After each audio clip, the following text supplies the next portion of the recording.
एकादशी व्रत देवी एकादशी को समर्पित है, जो भगवान विष्णु से ही उत्पन्न हुई है।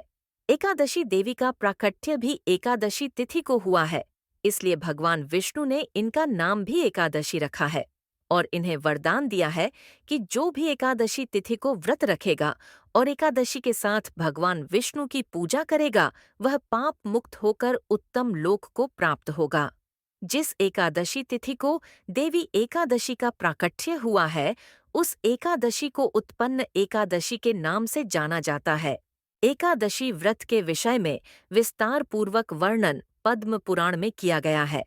इसमें बताया गया है कि पांडुपुत्र भीम ने जीवन में कोई भी व्रत नहीं किया था, लेकिन अपनी मुक्ति की चिंता होने पर उन्होंने महर्षि वेद व्यास जी से पूछा था कि वह कौन सा व्रत करें कि उन्हें भी मुक्ति मिल पाए, क्योंकि वह सभी व्रत रख पाने में असमर्थ है। ऐसे में महर्षि वेद व्यास जी ने उनको एकादशी व्रत की महिमा बताई थी और ज्येष्ठ मास की निर्जला एकादशी का व्रत करने के लिए कहा था।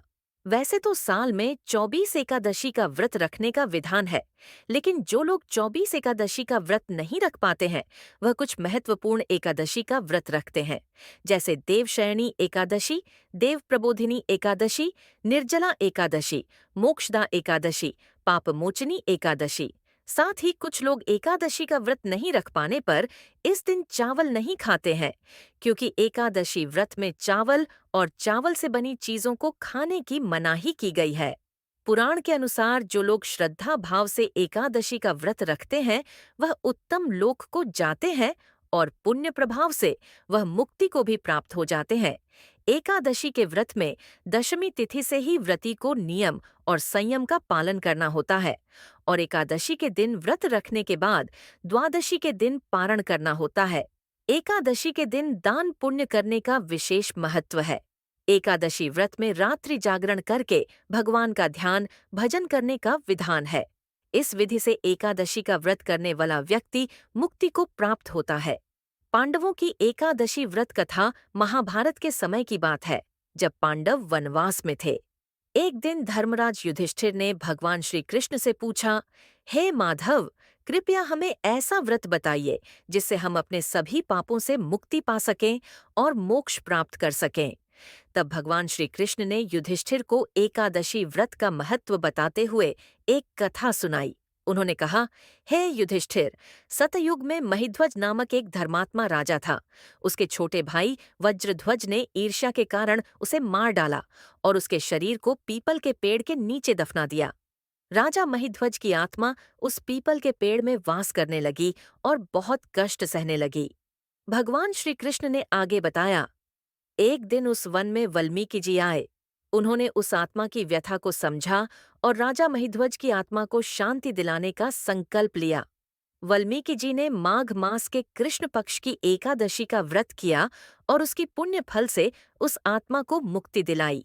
तब से यह माना जाता है कि एकादशी व्रत रखने से सभी पापों से मुक्ति मिलती है और आत्मा को मोक्ष की प्राप्ति होती है। भगवान श्री कृष्ण ने कहा, जो व्यक्ति एकादशी व्रत को विधिपूर्वक करता है, उसे धन, धान्य, सुख और समृद्धि प्राप्त होती है। इस व्रत के प्रभाव से व्यक्ति के सभी पाप समाप्त हो जाते हैं और उसे विष्णु लोक में स्थान प्राप्त होता है। इस प्रकार एकादशी व्रत का महत्व जानकर युधिष्ठिर और उनके सभी भाइयों ने श्रद्धापूर्वक एकादशी का व्रत किया और भगवान श्री कृष्ण की कृपा से उनके सभी कष्ट दूर हो गए। वरुथिनी एकादशी। धर्मराज युधिष्ठिर श्री कृष्ण जी से बोले, हे भगवन, मैं आपको नमस्कार करता हूँ। आपने मुझे चैत्र मास के शुक्ल पक्ष की एकादशी अर्थात कामदा एकादशी के बारे में विस्तार पूर्वक बतलाया। अब आप कृपा करके वैशाख कृष्ण एकादशी का क्या नाम है तथा उसकी विधि एवं महात्म्य क्या है के विषय में बताए। भगवान श्री कृष्ण ने कहा, हे राजेश्वर, वैशाख मास के कृष्ण पक्ष की एकादशी को वरुथिनी एकादशी के नाम से जाना जाता है। यह सौभाग्य देने वाली एवं सब पापों को नष्ट करने वाली है। इसके विधिवत पूजन एवं उपवास से अंत में मोक्ष की प्राप्ति होती है। इसकी महात्म्य कथा आपसे कहता हूँ, ध्यानपूर्वक सुनोए। वरुथिनी एकादशी व्रत कथा।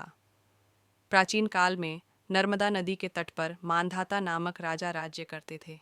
वह अत्यंत दानशील तथा तपस्वी थे। एक दिन जब वह जंगल में तपस्या कर रहे थे, तभी न जाने कहाँ से एक जंगली भालू आया और राजा का पैर चबाने लगा। राजा पूर्ववत अपनी तपस्या में लीन रहे। कुछ देर बाद पैर चबाते चबाते भालू राजा को घसीटकर पास के जंगल में ले गया। राजा बहुत घबराया, मगर तापस धर्म अनुकूल उसने क्रोध और हिंसा न करके भगवान विष्णु से प्रार्थना की और करुण भाव से भगवान विष्णु को पुकारा। उसकी पुकार सुनकर भगवान श्री हरि विष्णु प्रकट हुए और उन्होंने चक्र से भालू को मार डाला। राजा का पैर भालू पहले ही खा चुका था।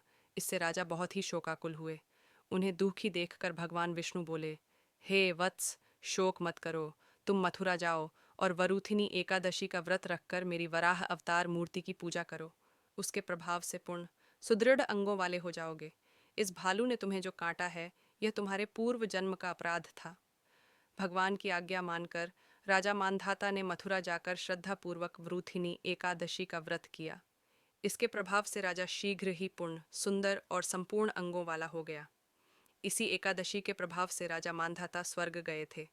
जो भी व्यक्ति भय से पीड़ित है, उसे वरूथिनी एकादशी का व्रत रखकर भगवान विष्णु का स्मरण करना चाहिए। इस व्रत को करने से समस्त पापों का नाश होकर मोक्ष मिलता है।